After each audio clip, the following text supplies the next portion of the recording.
In 1983, a woman in Oregon pulled into a hospital very frantically. Her 3 children had been shot.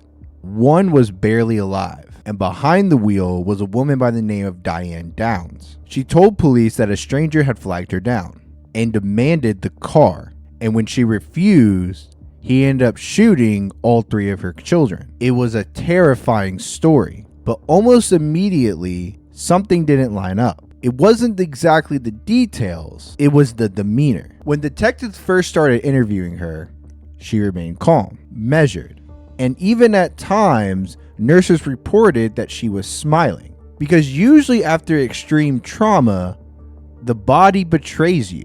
Your voice shakes, your breathing shifts, and your emotions leak. But see here, there is steadiness. That kind of emotional mismatch creates tension because our brains expect grief to be loud. And when it isn't, we don't know where to file it.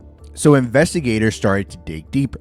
And as they dug deeper, small cracks started to appear. The timeline shifted slightly. She repeated those same phrases in interviews.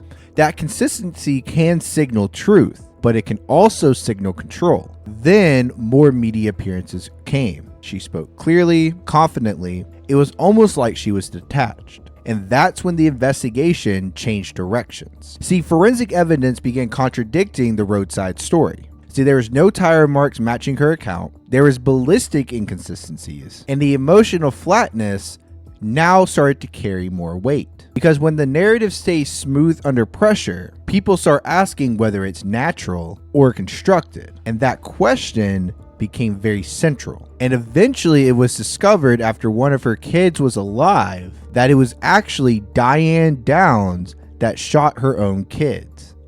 And she was charged with murder. What lingered wasn't the act itself, it was the tone, the calmness of it all, and the absence of visible chaos. Because herein lies the uncomfortable truth. We're trained to believe that innocence looks broken, but sometimes the most unsettling thing isn't the hysteria, it's the composure. And when emotions don't match the moment, that mismatch becomes evidence in the public mind.